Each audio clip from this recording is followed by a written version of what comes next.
tugas materi prakarya bertema budidaya ikan lele.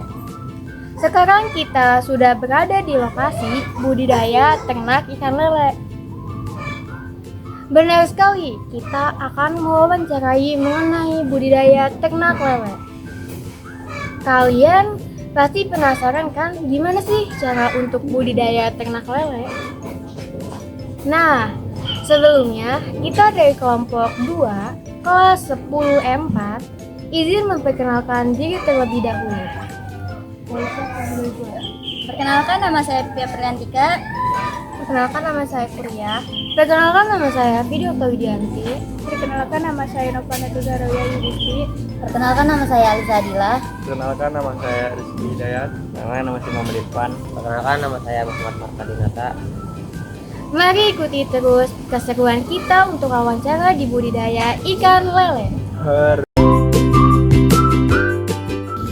Bapak, kami izin bertanya. Bapak sudah berapa lama berternak ikan lele? 13 tahun. 13 tahun. Bapak kenapa lebih memilih ternak ikan lele daripada ikan yang lain? Ikan lele itu lebih mudah penjualannya daripada ikan yang lain. Jadi lebih praktis ngurusnya, penjualannya juga asal ada ikan. Orang-orang yang mencuri ikan pada ke tempat, nggak harus kita nyari-nyari yang membeli. Gitu ya, Pak. Bapak, bagaimana awal mula Bapak memulai usaha ikan lele? Awal mulanya merintis dulu dari ya modal kecil lah sampai ya sekarang ini. Jadi belajar dulu dari pembibitan. Dari pembibitan kita udah bisa, baru pembesaran. Bapak, pakan ikan lele itu apa saja ya? Untuk normalnya ikan lele itu kalau lebih bagus emang pakai pakan pelet. Cuma pakan pelet itu berhubung mahal, ya mungkin banyak petani, mungkin sebagian saya juga ya pakai pakan alternatif kayak limbah ayam, khusus ayam. Berapa lama waktu yang butuh sampai ikan lele siap panen?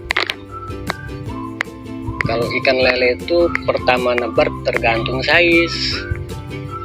Kalau misalkan ukuran dari 4, 5, 6 itu antara 2,5 bulan sampai 3 bulan. Itu udah bisa panen. Apa penyakit yang sering menyerang ikan lele dan cara mengatasinya? Biasanya jamur. Jamur itu diakibatkan karena kotoran dari pakan ikan. Biasanya ya diobatin pakai yang namanya Woster Ginroplok 125, itu pasti sembuh pasti. Masih banyak juga sih penyakit yang lain kayak moncong putih, sama karena kotoran juga kayak keromonas. Itu agak susah sebenarnya kalau moncong putih itu. Cuma kalau misalkan kita sigap sih bisa tertolong. Nah, biasanya hasil panen ikan lele dijual oleh Bapak. Kalau ikan udah menjelang panen, biasanya kita tinggal ngebel doang, nggak perlu repot kita nyari pembeli.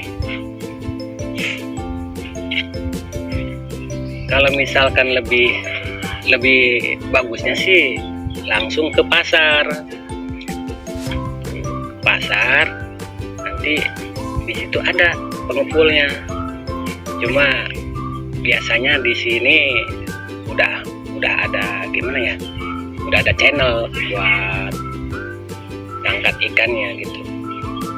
Jadi nggak perlu repot kalau misalkan ikan lele itu kalau misalkan udah mau panen, nggak pusing dah, tinggal kontak dateng gitu.